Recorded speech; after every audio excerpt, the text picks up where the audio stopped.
Bonjour à tous, TV78 est toujours délocalisé sur l'Université des maires de l'Ouest parisien au Port-Marly. Nous avons maintenant la chance d'accueillir sur notre plateau Ève Gilles, Miss France 2024. Bonjour. Bonjour.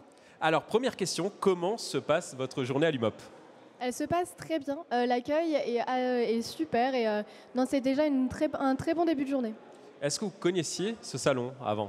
Ça serait mentir que de dire oui, honnêtement. Non, je l'ai découvert avec Miss France et je l'ai découvert avec le groupe Savac qui nous accompagne sur Miss France justement. C'est un partenaire assez historique et donc on est content de pouvoir passer cet événement avec eux. Alors, vous êtes là depuis quelques heures. Qu'est-ce que vous avez fait concrètement ici, là, depuis tout à l'heure? On a fait un petit tour pour pouvoir dire bonjour à un maximum de personnes, pour pouvoir les rencontrer.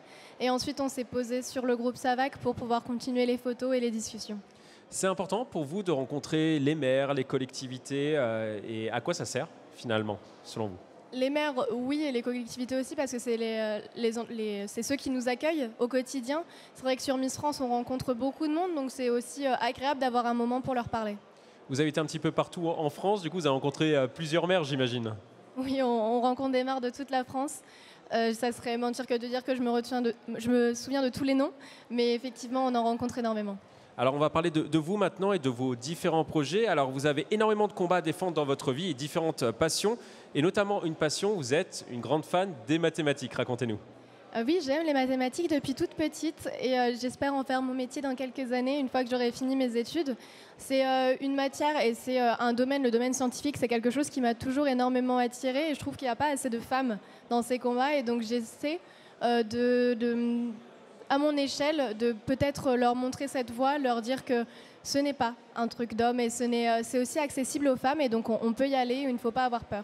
Qu'est-ce qui vous plaît justement dans les mathématiques? Moi, j'aime ce côté très terre-à-terre. J'aime le fait que ça soit très logique, que s'il y a un problème, les réponses sont logiques et sont réelles. C'est pas imaginé et c'est du concret. C'est ce que j'aime beaucoup dans les mathématiques et c'est toujours des défis. Et donc, j'adore ce côté-là. Et vous avez eu cette passion à partir de quel âge à peu près, vous savez, ou Moi, ça s'est fait au fur et à mesure du temps? Non, non, cette passion est arrivée très jeune en réalité, dès l'école primaire. Quand on a commencé les mathématiques, j'ai tout de suite adoré.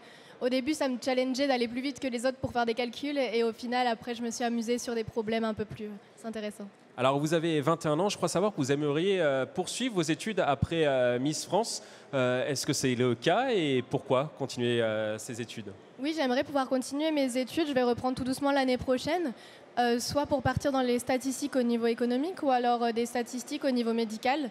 C'est important pour moi d'aller jusqu'au diplôme parce que c'est ce qui m'a toujours fait vibrer. Et donc, c'est pour moi important de revenir sur quelque chose justement de plus concret et d'avoir le choix. Ensuite, après l'obtention de mon diplôme, de choisir soit de continuer avec la voie comme certaines Miss France l'ont fait, ou alors d'aller complètement à l'opposé et de retourner uniquement sur les mathématiques. Alors vous allez tenter, vous me disiez juste avant de prendre l'antenne, le concours de Miss Univers dans les prochains mois. Est-ce que c'est compatible ou pas avec les études ou est-ce qu'il faudra encore un peu patienter avant de se mettre aux mathématiques? Remettre aux mathématiques oui, plutôt. c'est compatible, mais pas... En fait, c'est assez difficile, c'est aussi une très grosse préparation. Donc je sais que je vais reprendre tout doucement l'année prochaine, mais sûrement pas une année complète. Mais je vais essayer au moins de me remettre dans l'exercice parce que quand on lâche trop longtemps les études, c'est vrai que c'est difficile de se remettre dedans. Donc je vais reprendre tout doucement jusqu'à ce que j'aille jusqu'au diplôme. Est-ce que c'est possible, après Miss France, de retourner, si je peux dire, dans l'anonymat, dans la vie normale? Est-ce que c'est possible ou pas? On sait que Marine L'Orphelin l'a fait par exemple, elle a fait des études pour devenir notamment médecin après. Est-ce que c'est possible? Alors, c'est possible sans être possible. C'est-à-dire qu'on peut continuer les études, on peut continuer à avoir un quotidien qui peut paraître normal, mais notre vie ne sera plus jamais normale. Les gens nous reconnaissent, on est amené à faire des photos, à échanger, et même si Marine est devenue médecin aujourd'hui, elle continue aussi à faire énormément de choses grâce à sa notoriété. Donc à l'heure actuelle, une vie complètement anonyme après Miss France, c'est compliqué. Vous avez parlé peut-être un petit peu avec Marine L'Orphelin justement de l'après? Oui, on a pu discuter, on discute avec toutes les Miss France, elles me donnent tous leurs conseils et c'est aussi en fonction de moi ce que je veux, comment je veux orienter mon avenir et oui, on en discute pas mal quand on est tout ensemble. Alors j'ai lu et vous me l'avez confirmé que il n'y avait pas assez de filles, selon vous, dans les mathématiques. Comment faire pour changer ce regard sur les mathématiques ? Je pense que c'est justement donner la parole à des femmes peut-être avec une grande notoriété. Ça peut permettre de libérer la parole autour des mathématiques et de peut-être dire aux jeunes femmes qu'elles peuvent y aller, que ce n'est pas un métier réservé, enfin ce ne sont pas des métiers exclusivement masculins, qu'on a besoin d'elles. Par exemple, dans l'intelligence artificielle, à l'heure actuelle, il y a trop d'hommes et on a besoin de femmes aussi pour que cette intelligence artificielle soit unisexe et pas simplement masculine. Donc on a réellement besoin d'elles à l'heure actuelle et peut-être que grâce à des paroles comme là, je donne ma parole aux mathématiques, peut-être que ça va faire un petit peu avancer les choses. En tout cas, je ferai tout pour que ça soit cette année ou les années à venir. Oui, justement, vous avez le sentiment que peut-être votre voix porte plus maintenant et qu'elle peut changer les choses ? Oui, ma voix porte plus. Une fois qu'on est devenu Miss France, on a une lumière sur nous qui nous permet de mettre en avant des associations, mettre des projets et des valeurs en avant. Par exemple, moi, c'est les mathématiques et aussi le harcèlement et cyberharcèlement. Et l'association e-enfance du 3018 m'accompagne aussi dans ce projet-là. Donc c'est vraiment la possibilité de mettre des choses qu'on n'aurait pas pu mettre en avant avant. Moi, de ma campagne, personne ne m'aurait écouté alors qu'aujourd'hui, on m'écoute. Qu'est-ce qui fait justement peut-être qu'il y a un blocage pour les filles au niveau des mathématiques selon vous ? Je pense qu'on ne se rend pas compte, mais par la façon d'enseigner, peut-être qu'on les met de côté. Ou après la vision qu'on a aussi des métiers, par exemple informaticien, on s'imagine tout de suite un homme devant un ordinateur, alors qu'en réalité, une femme peut très bien faire le travail aussi. En fait, c'est vraiment la vision des métiers qu'on a aujourd'hui qui est assez masculine au niveau scientifique, et donc il faut changer les choses. Vous pensez que c'est antérieur justement ? Les filles le voient au niveau des films, peut-être de la télévision, et du coup qu'elles n'osent pas, c'est bien ça ? Oui, je pense qu'en fait, par plein de choses inconscientes, on est amené à aller plus vers des matières littéraires ou économiques, mais pas forcément vers des choses scientifiques. Et est-ce que vous avez eu des préjugés peut-être sur votre passion pour les mathématiques ? Est-ce qu'on vous a dit à un moment ou à un autre « Ouais, c'est peut-être pas pour vous finalement » Est-ce qu'on vous l'a déjà dit ? Je pense qu'on a déjà dû me le dire, mais en réalité, j'écoutais pas forcément tout ça. Vous n'avez pas écouté ? Tant que moi, je vais vers ma passion, j'écoutais pas forcément les conseils qu'on me dit, surtout. Si on me dit ne fais pas ça, je vais foncer pour aller le faire. Donc, c'était pas de conseils que j'écoutais. Est-ce que vous avez pu rencontrer des jeunes filles qui veulent faire des mathématiques ? Qu'est-ce que vous leur avez dit ? Oui, j'ai pu aller à la rencontre. Grâce à Miss France, on a pu faire une journée justement sur les mathématiques. On a pu aller dans une université. Je leur ai parlé de mon parcours, je leur ai parlé de mon amour des mathématiques. Et je pense avoir convaincu certaines filles de se lancer parce qu'elles n'osaient pas. Elles se disaient peut-être que c'était trop dur pour elles, mais non, tout est accessible et elles vont très bien y arriver. Un message pour les jeunes filles que vous n'avez pas encore rencontrées qui aimeraient se lancer dans les mathématiques ?